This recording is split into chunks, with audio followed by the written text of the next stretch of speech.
Hey everybody, welcome back to my Grow Like a Pro YouTube channel. This is video 2 with our sunflowers. So today is May the 15th and we started the germination process off 4 days ago on May the 11th. So this is video 2 and I'm going to show you a good reason why you should be starting your seeds off in paper towel. I've already checked inside the container, so we'll lift that off. We have the seeds here, and if I peel this back, you're going to notice something. Now if you look at my other videos, I had 100% success rate with both the broccoli and the cantaloupes.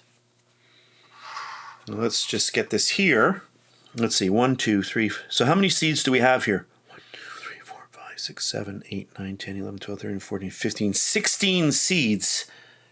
And we only have one seed that has germinated. Now I will let these go a little bit longer to see what's going to happen, but this one here, I will be putting that into a little Jiffy pellet to get that one going. You can see that it's almost popping out of the shell here. But this is just a really good example of why I use this technique. You know, if you would put all of these into the soil and you only get success with one, you don't know what's going on with the seeds, and we can quickly ascertain that some of these seeds are probably not viable. You know, somehow they got damaged or they're just very slow starters. I will keep all of these going and we'll see what happens, but only one seed out of this whole batch started off. So that's the end of this video. I will keep you updated of what's going on with this batch of sunflower seeds.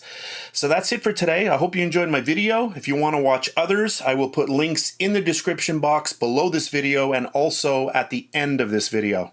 And if you like to bake or cook, make sure you check me out at Bake Like a Pro on YouTube, youtube.com/bakelikeapro. I have over 500 video recipes there. So that's it for today, and I'll see you next time.